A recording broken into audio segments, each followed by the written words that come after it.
mind is going up like that,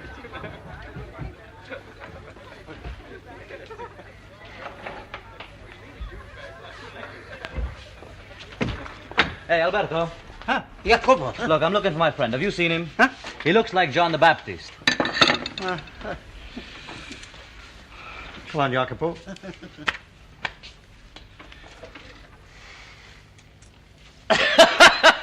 But it's impossible. Hey, look, I've got my brother-in-law, Giulio, here. He's a fisherman. He's got his own boat. He can take you to Monte Cristo tonight. Good, Jacopo. He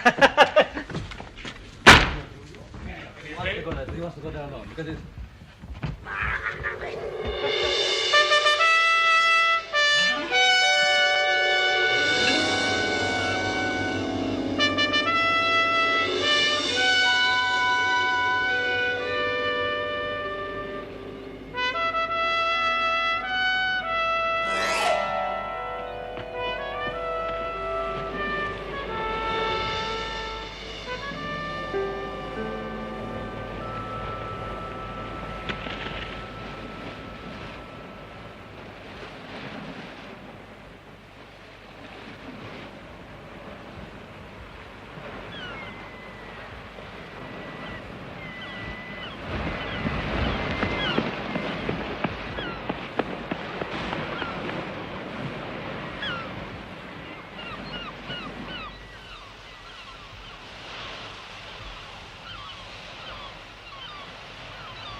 He will find the treasure on raising the 20th rock from the small creek to the east in a right line.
Come in. What is it, Fairbank? The Count of Monte Cristo, sir. Who? The Count of Monte Cristo, Mr. Thompson. He seeks, in fact, he insists upon an immediate interview. Fairbank. I do not know the Count of Monte Cristo. Then permit me to introduce myself. I'm sorry, sir. The house of Thompson and French receives only by appointment. I too am sorry, Mr. Thompson, for this once you are mistaken. Your behavior, sir, is unseemly. More befitting a Roman bandit than a gentleman of honor. You are not, I gather, familiar with my title. I am not, sir. That is scarcely surprising. His Holiness the Pope bestowed it on me only yesterday. Absolute nonsense. This is a show of force. Your intention, for whatever reason, is to intimidate me. For some years now, Mr. Thompson, I have been traveling the world, during which time it has been my habit to carry my fortune about with me in kind.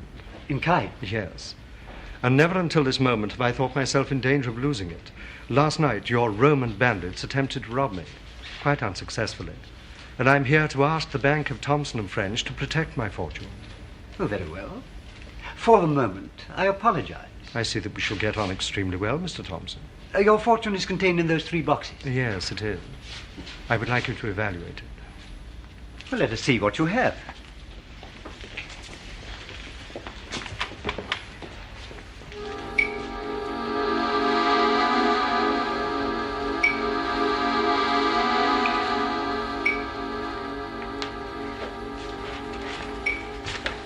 The gold bars and coin presented no difficulty. We can assess them. The gems, however, present a different proposition altogether. My bank will be pleased to serve you, sir. We cannot put a true value on your fortune. But as a tangible security, I would suggest it stands against 150 million livres. Would that be acceptable to you? Then I shall require 2 specimens of your signature.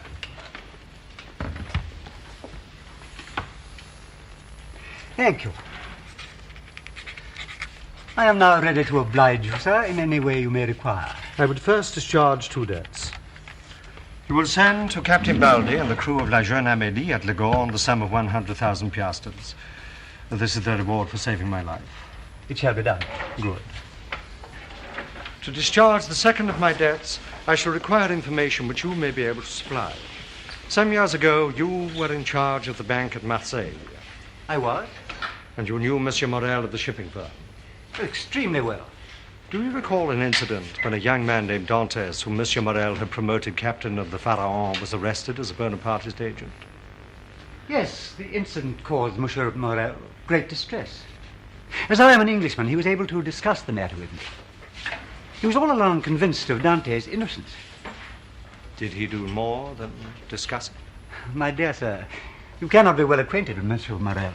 I never knew a worthier man. He did everything in his power to discover Dante's whereabouts and to have him set free. He persisted in the face of every rebuff, and in the end became known as a Bonapartist himself. He was warned by the deputy public prosecutor. Monsieur de Villefort. But he continued and did himself irreparable harm. Is he still alive? Yes. Almost a ruined man.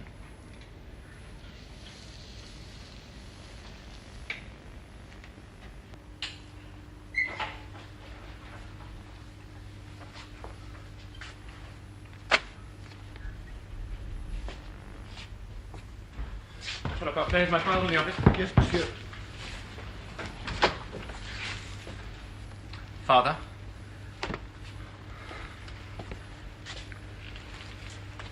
Father, I've heard the news. Poor old Pharaon, she was a fine ship. What happened to the crew? All saved, thanks be to God. What of your creditors? I cannot meet them and have no hope of doing so.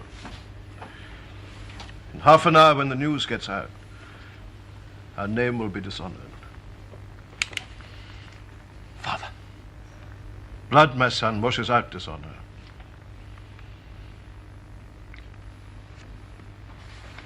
Yes, of course. No. But we will die together. No, I command it. We have a mother and sister to support. You're no ordinary man, and I'm deeply proud of you. Reflect, and you will see the truth. The honor of our name demands only my death. Father, you're the most honorable man I've ever known. Thank you, my son.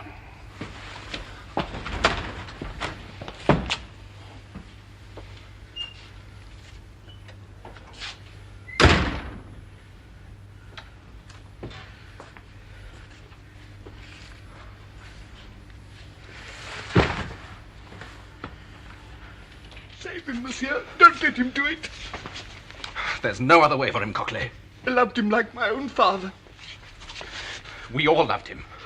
Now, pray for his soul. Good heavens. My dear Maximilian, surely you remember me? Mr. Thompson. Dear God, he hasn't... Don't do it! Give it to me, Morel.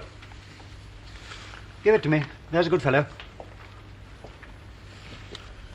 I knew you were capable of some desperate act. Thank the Lord I arrived here in time to stay your hand. Why did you have to come? I am here to save the house of Morel. It's quite true. Look at me shaking like a leaf.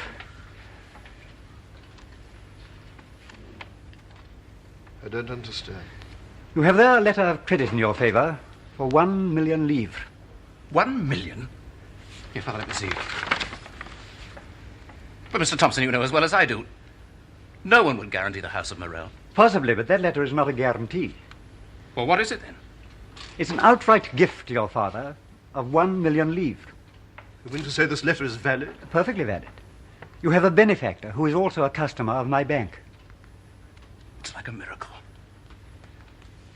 Tell me, Mr. No. It is the one condition my customer attaches to his gift. I may not tell you his name.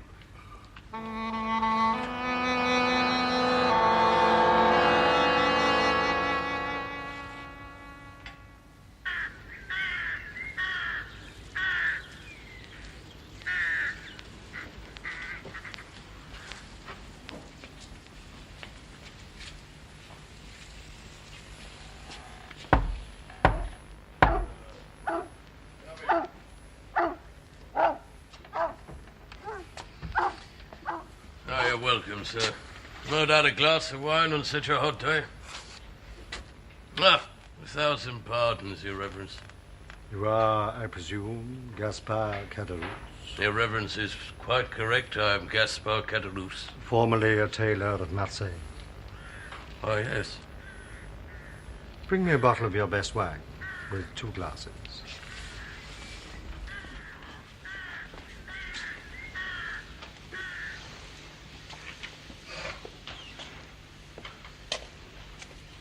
You live alone, Monsieur Caderousse? Yes. No, my wife ill in bed. She's always ill. I manage for myself.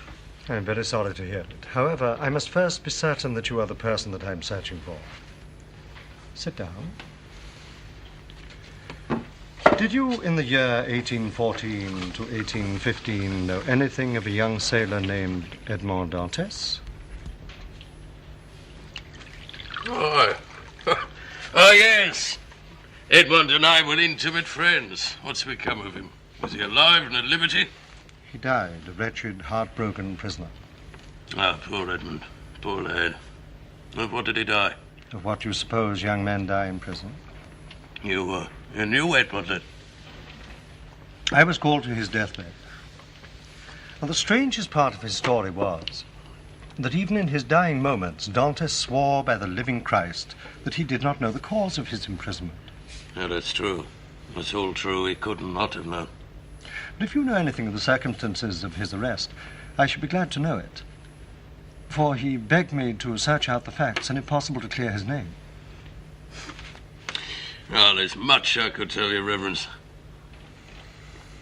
To come to the point of my visit, Monsieur Caderousse. A rich Englishman, Dante's companion in misfortune, who had been released from prison, was possessed of a diamond of immense value. This he bestowed on Dantes as a mark of his gratitude for the brotherly care with which Dantes had nursed him during a severe illness. Of immense value. All values are relative. Had he made you his heir? No, merely his executor. When dying, Dantes said to me, I once possessed 3 dear and faithful friends. The name of one of them was Caderousse. Another of the number was called Danglars. And the third of my friends, although my rival was very much attached to me, his name was Fernand. The third, my betrothed, was... I cannot remember what he called her. Mercedes. True. Mercedes it was. Where was I? Ah, yes. Dantes instructed me to sell the diamond worth 50,000 francs and to distribute the money equally among his friends. Now, you, Monsieur Caderousse, are the only one that I've been able to trace. It's small wonder. Why do you laugh, Monsieur Caderousse? Ah, forgive me, Your Reverence. You spoke of 4 friends. If Edmond died loving Danglars and Fernand, he must know the truth now. They say the dead know all things. What is the truth? They were the worst villains in all the world. It was they who plotted Edmond's downfall. I succeeded too. Danglars wrote an anonymous letter denouncing him as a Bonapartist agent, and Fernand delivered it to the public prosecutor. I see. But how do you know all this? Did they take you into their confidence? I was with them when they wrote the letter. Then you were an accomplice.